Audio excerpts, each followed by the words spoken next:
On se pose souvent la question, comment les plus grandes boîtes de la tech font-elles pour utiliser le design comme un véritable outil stratégique, un levier pour leur croissance et leur innovation?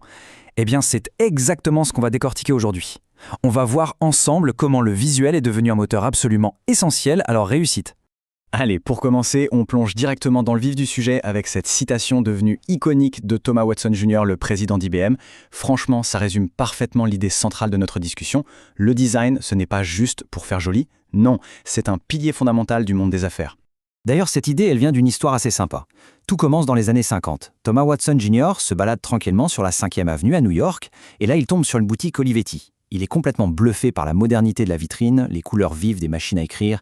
Cette simple promenade a été un vrai déclic. C'est ce qui l'a poussé à lancer le tout premier programme de design d'entreprise chez IBM, et ça a radicalement transformé l'image de la société. Et cette prise de conscience, qui date des années 50, eh bien, elle est plus pertinente que jamais aujourd'hui. Le vrai défi pour les entreprises, c'est de réussir à maintenir une marque qui soit à la fois puissante et cohérente partout, sur tous les canaux. Et croyez-moi, c'est un challenge bien plus complexe qu'il n'y paraît. Ce qu'il faut vraiment bien saisir, c'est que l'identité de marque, ça va bien au-delà d'un simple logo. En fait, ça incarne tout. L'éthique de l'entreprise, ses valeurs, sa culture. C'est un peu son âme, ce qu'elle communique au monde à chaque instant. D'ailleurs, les chiffres parlent d'eux-mêmes. Regardez celui-ci. 4 investisseurs sur 5, 4 sur 5 exigent que les entreprises qu'ils financent aient une identité de marque forte et super bien définie. C'est devenu un véritable critère de confiance et de viabilité. Et l'impact financier ? Il est direct. Si on maintient une image de marque cohérente partout, sur toutes les plateformes, ça peut faire grimper les revenus jusqu'à 23%. C'est une preuve vraiment tangible du retour sur investissement d'un bon design. Et ce n'est pas tout. L'indice de design de McKinsey le confirme. Les entreprises qui excellent là-dedans surperforment systématiquement leurs concurrents, avec une croissance 2 fois supérieure. Donc non, le design, ce n'est pas une dépense, c'est un investissement stratégique qui paie. Bon, alors, comment on fait pour résoudre ce problème de cohérence de marque à grande échelle ? Surtout quand les entreprises grandissent à toute vitesse. La réponse, en fait, elle est dans la démocratisation du design. Il faut donner les bons outils à toutes les équipes.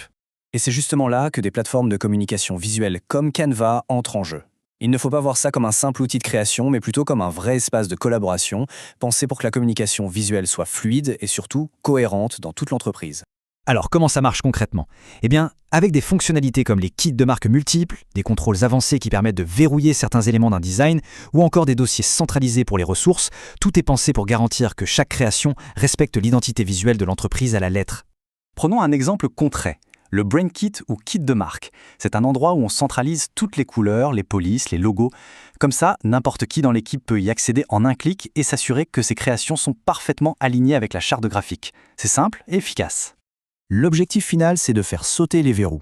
Que ce soit l'équipe marketing, les commerciaux, les ressources humaines ou même la finance, tout le monde doit pouvoir créer des supports qui soient pro et on-brand sans avoir à attendre des jours l'intervention des designers.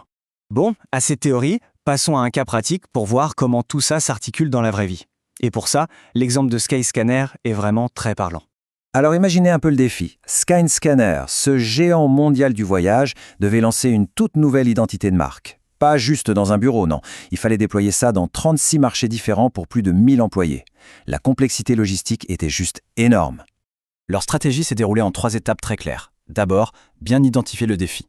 Ensuite, déployer la solution en utilisant les kits de marque et les modèles pour que tout le monde, dans toutes les régions, travaille de la même façon. Et enfin, le succès. Un lancement parfaitement synchronisé, dans les temps et super bien accueilli.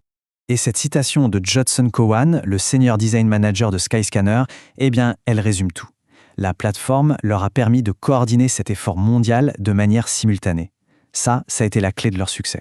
Le cas de Skyscanner, ça montre bien l'impact d'une marque forte sur les clients. Mais cet impact est tout aussi crucial en interne, notamment pour attirer les meilleurs talents. Ce chiffre le prouve.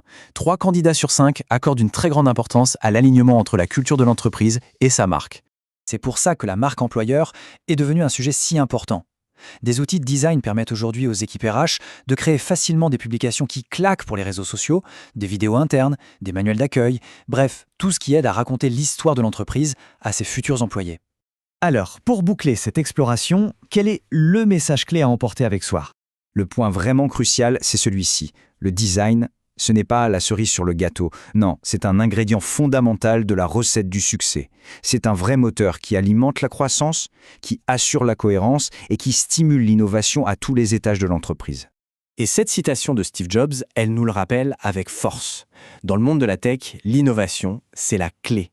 Et comme on vient de le voir, le design est l'un des outils les plus puissants pour la rendre possible et, surtout, pour la communiquer au monde entier. Et tout ça, ça nous amène à une question essentielle. Dans une organisation, est-ce que le design est vu comme un simple élément de décoration ou est-ce qu'il est vraiment utilisé comme le levier stratégique qu'il peut être ?